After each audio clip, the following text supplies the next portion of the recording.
Diesel महंगा petrol महंगा कबो नहीं बुझाता रे।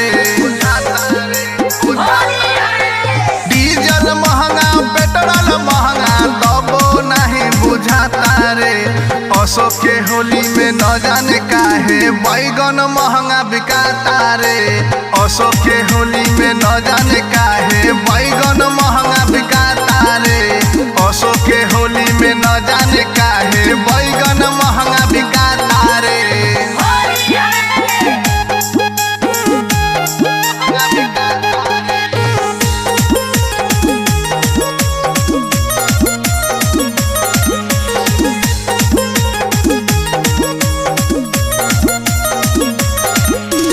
कौन करम कैले बाटे होली में बैगनवा।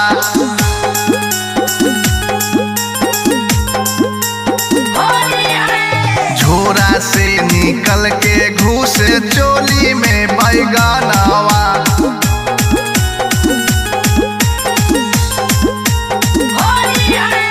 देखी नजारा दिली बेचारा मोने में खिसियाता रे।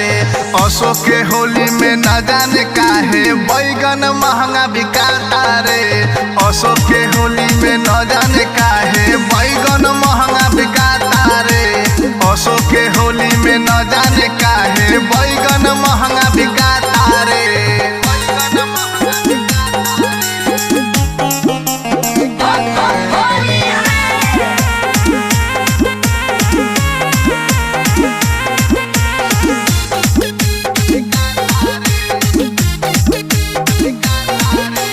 चढ़ते फागुन पूरा करे सबके ई गरज।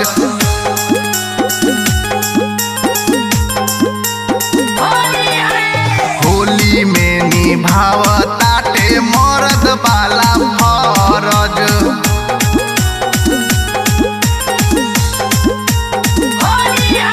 मनोज पप्पू पाटिल गप्पू चाल नहीं सोहाता रे।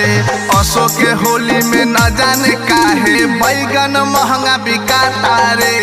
असो के होली में न जाने